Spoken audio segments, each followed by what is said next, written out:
Hey YouTube, welcome back to the channel. It's been a few months since I've done a video and I just hit 1,000 subscribers, so thank you very much for that. I just thought today I'd show you what I'm doing. I'm working at home and I'm fitting some cabinets. These are custom made cabinets that I've ordered, and I'm going to be fitting these. So I just wanted to show you what they're going to look like, hopefully, when they're all fitted. So this is the drawing we've come up with. There's two bottom cabinets, 900mm, and then there's going to be an opening with an oak worktop, a 28mm worktop, and then another cabinet on top. It's just to go in between our table. We're finding we need extra space for my paperwork and for my wife's paperwork. So this is what we're going to be building. It's in dust grey, and I'm just going to spin the camera around now and show you what my process is.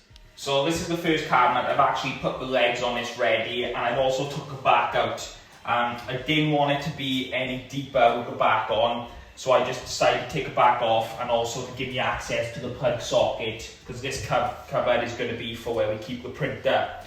So I put the legs on that one. I've got one here. This is how they come to me. Everything is custom made to my specifications. So I'm just going to put the legs on this, and I can position them where I want them. I'm going to have a 40mm filler down each side, and I put the oak worktop on top, and then the dresser part of the unit then on top of that, and then I can do all the fillers and scribes.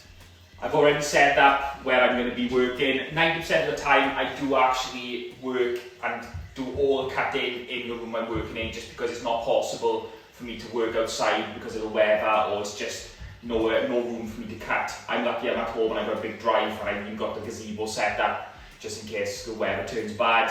But I normally just protect everything with my dust sheets and the floor protection. But today I am lucky I can work outside. So this is my setup at the moment.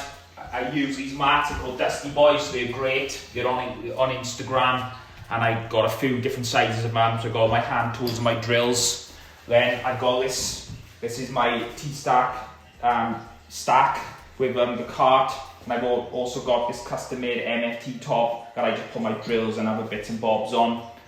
And also then I've got this Stanley Fat Mats table that I always take on a job just as an extra platform, and it means that there's no tools on the floor. And I will now show you my setup outside. So this is my setup outside. I've actually made a new MFT top over the Christmas period, and it's working really well. I used it this week for the first time, and what I wanted to do is have the Ron Polk style cutouts, so I can keep tools in there instead of them being on the floor. And if you can remember, I didn't have this a lot in my last video. I've actually swapped some of my tools over to the Festool. I bought the Festool MIDI, which was great, and I ended up buying the TS55 Festool saw. And even though in my last video I done a review on the D-Watt one, I must admit I am liking that a lot more. Also as well, I have bought the KS60, the Festool chop saw, which I'm absolutely loving as well at the moment. And as well, I don't know if you just noticed that, is I've also bought the Mellow Zeta, which I'm going to be using and demonstrating. It's a nice bit of kit. So I've just put in the base plates for the feet on this cabinet. I use the Hayfley elephant's feet for this one. They're 100mm, but obviously got some adjustment, but it's going to be a 100mm plinth. I set it back 50mm off the unit. Once the plinth goes on and then the door goes on, it still ends up being 50mm. Just use 35mm screws. Just screw them on, 4 in each one. I do these with my wardrobes as well as my kitchens.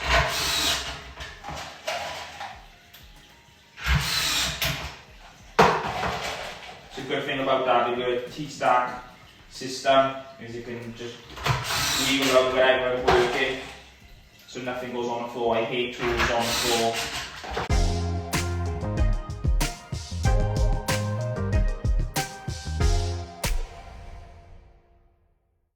And put the second part on, which clip into place.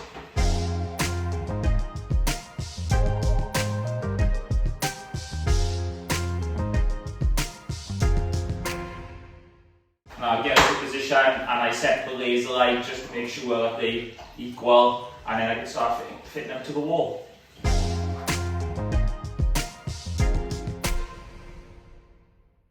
So I've actually managed to get this one where I want it to be. I got the base unit all secured in, and I've done the fillers and the deco panel, and I've cut the oak worktop as well. That needs to be oiled, so this piece is not fixed at the moment, and I also still got a filler to do there and put the end panel on as well. So I'm just going to run through the process to get it to last stage on this one. This one's a little bit easier because I don't have to take the back off, so I know it's pretty square and I don't have to scribe it to the wall. So first thing I do is set up my laser.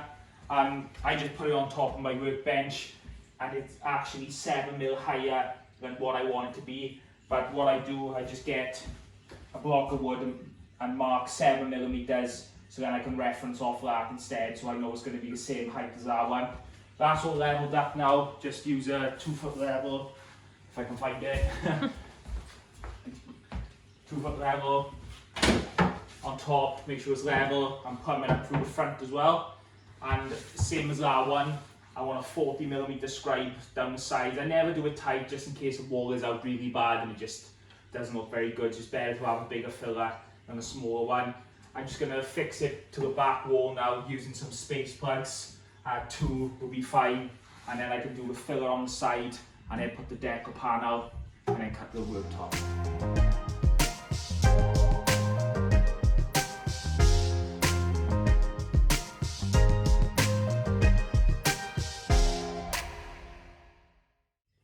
So I use these space plugs to fix these cabinets because these cabinets come with 18mm backs, and instead of using a little L bracket, which is quite awkward to use, I use the space plugs. So I drill all the way through the back of the unit into the wall. I use a 6mm Uno plug.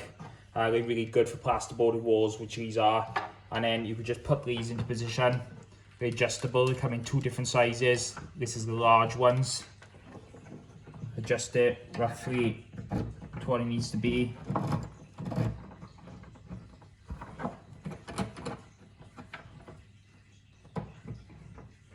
And tighten up until it touches the wall, and you can just pull the screw in.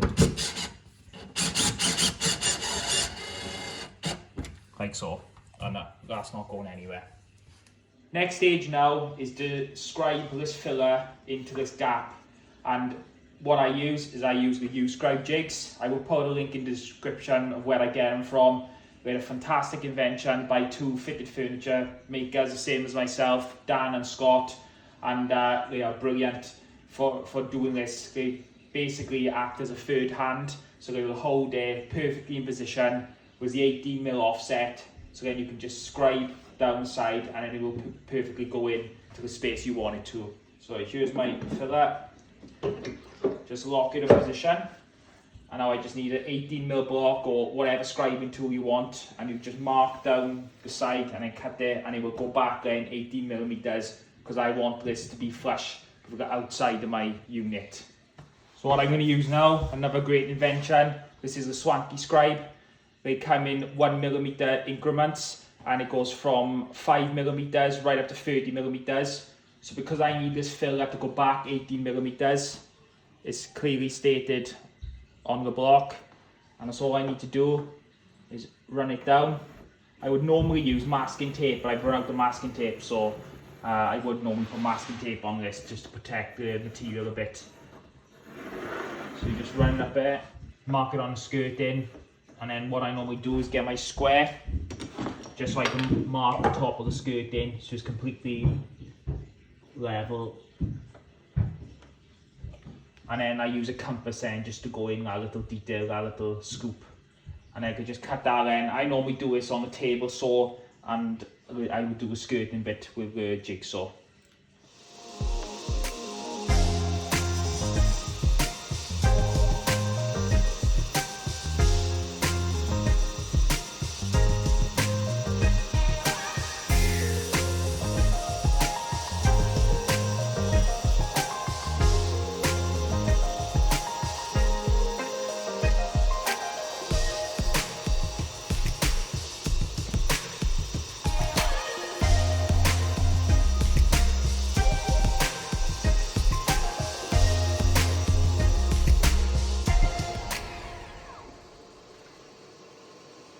now to do the skirting, I'm using a jigsaw and I'm using a down cutting blade so it doesn't chip the veneer, and then I got this curved blade just to do that little scallop.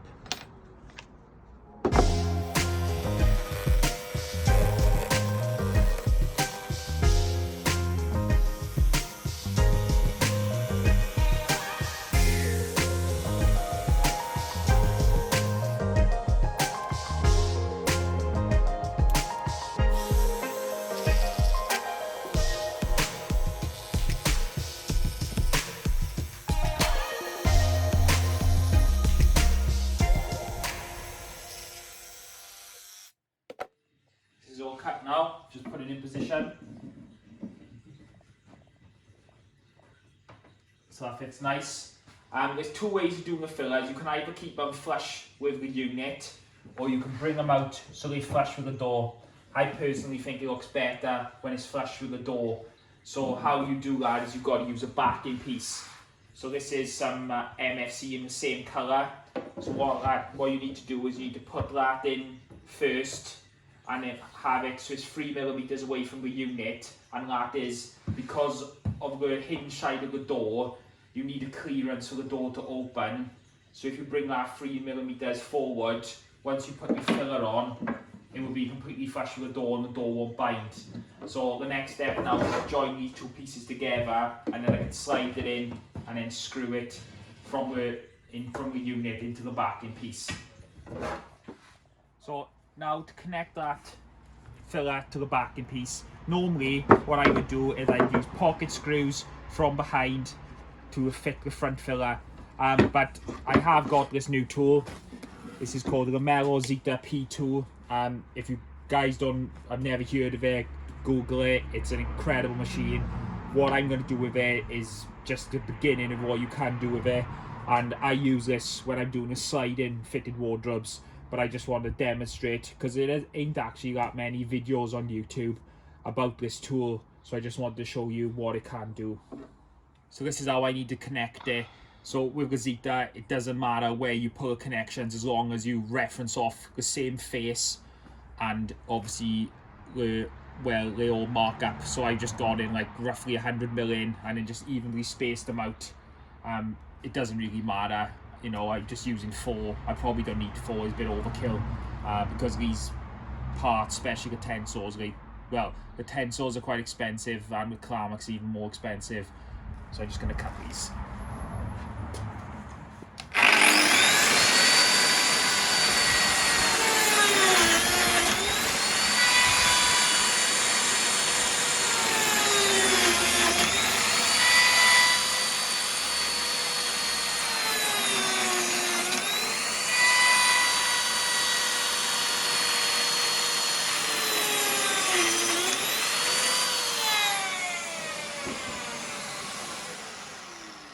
So as you can see, this is a bit more different to a biscuit jointer. Biscuit jointer will cut a 4mm slot.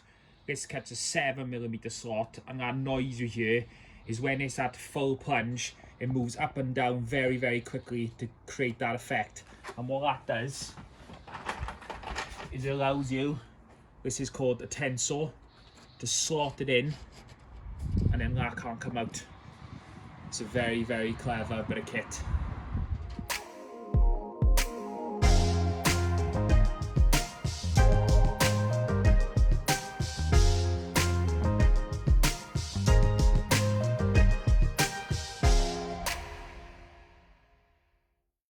So there's two parts to this. There's that part that goes in obviously in the one side, and you have the receiving side. Doesn't matter which way you do these.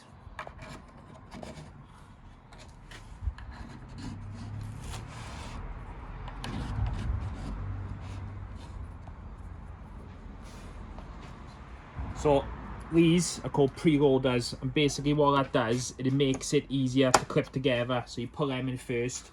I don't know why these don't come already loaded in, to be honest. You've got to buy these separate. You can snap it together without them, but they just make it a lot easier to clip it all together. So now for the best sound ever, So you can just line it up, and that's it. And that's not coming apart. Awesome bit of kit.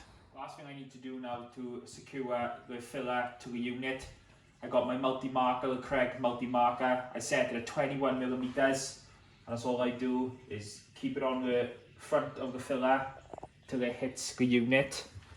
Use a countersink bit.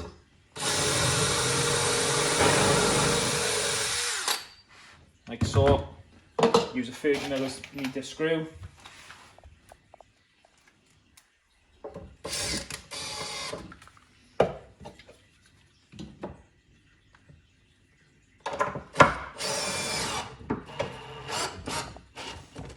And that's it. I have got some caps in the same colour as this to cover up that screw, but it's inside a cabinet, so it doesn't really matter.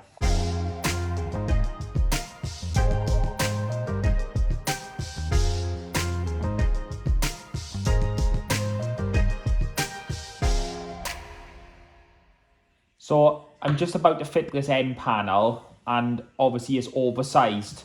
So I've marked the 21mm for the door. So what you need to do is you need to measure from the mark, from your pencil mark back to the unit. I've got 24mm, so that means that this needs to go back 24mm. So you get your swanky scribe, you go to the 24 mark, and then that's all you need to do is run it down the back of the panel, and then again cut it to fit. So I think I'm going to leave it there for this episode. I cut the top in, screwed the panel on. I can't do the top units until the worktops are oiled, so I'm going to oil them down the workshop and I can just install them. So probably next weekend I can fit these top units and do the side pieces. So I think I'll keep that for next week. Thanks so much for watching, and if please like the video if you like it, and please subscribe. Cheers.